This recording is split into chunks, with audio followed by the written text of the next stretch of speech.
আজকের ভিডিওতেই বানাবো একটা ক্রেজি ওয়াটার বোতল রকেট। হ্যাঁ, যেটা দেখতে অনেকটা এরকমই ক্রেজি মনে হয়। এটা করার জন্য একটা নর্মাল জলের বোতলের মধ্যে একটুখানি জল নিয়ে তার মধ্যে হাওয়ার প্রেসার ক্রিয়েট করলে নাকি জলের বোতলটা আকাশে ক্রেজি ভাবে উড়ে যাবে। I don't know how can this possible, but চলো দেখাই যাক। প্রথমে একটা জলের বোতলের প্লাস্টিকটাকে ছিঁড়ে ওপরে ঢাকনাটাকে খুলে তার মধ্যে ফুটো করে নিতে হবে। এরপর একটা টিউব নিয়ে সেটার উপরে যেখান দিয়ে হাওয়া দেয় সেই অংশটাকে কাঁচি দিয়ে কেটে সেটাকে ছিপির মধ্যে আটকে নিতে হবে। আটকানোর পর জলের মধ্যে কালার আনার জন্য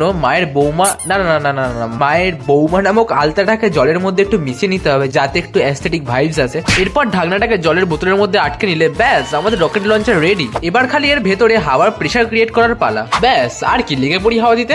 বাট এ কি, ক্যামেরাম্যান তো এখানে ভয়ই পালাচ্ছে। লাস্ট অফ দি মুভমেন্ট, এবার খালি রকেটটাকে লঞ্চ করার পালা। এন্ড ফাইনালি গাইস, রকেটটা লঞ্চ হলো না।